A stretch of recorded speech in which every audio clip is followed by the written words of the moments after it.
Bien entendu, on n'est pas dans l'optique d'agir sur l'outil de travail pour couper les usagers.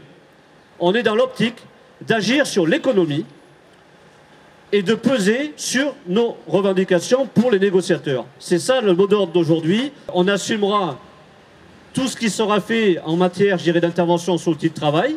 On l'organisera, ça sera voté démocratiquement et collectivement sur les piquets de grève. Aujourd'hui, la commission paritaire de branche qui se tient aborde deux sujets structurants pour l'ensemble des agents actifs et inactifs de la branche professionnelle des industries électriques et gazières.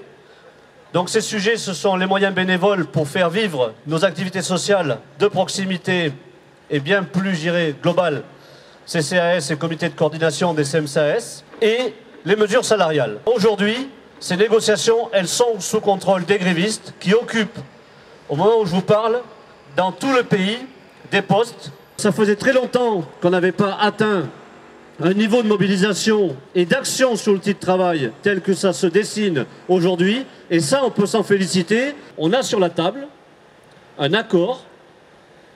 Il est assigné ou pas et il nous propose 0,2% d'augmentation du salaire national de base. Alors autant vous dire que je dirais même pas que c'est pas acceptable. C'est une véritable provocation. C'est pas là-dessus qu'on est. Nous, ce qu'on veut, c'est du SNB pour tous. Et on veut surtout que dans la prise en compte sur les mesures salariales, il y ait les actifs et les inactifs. Parce que les employeurs aujourd'hui sont en train de nous diviser. Ils veulent ramener les négociations dans les entreprises. Et nous, ça, on n'en veut pas. Nous, on est attachés à notre branche professionnelle. La bataille contre les ordonnances Macron, c'est aussi ça.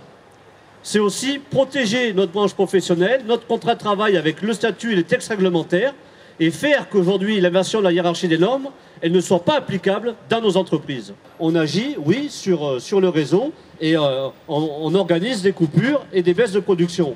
Mais l'outil de travail, il appartient aux agents, il n'appartient pas qu'aux employeurs.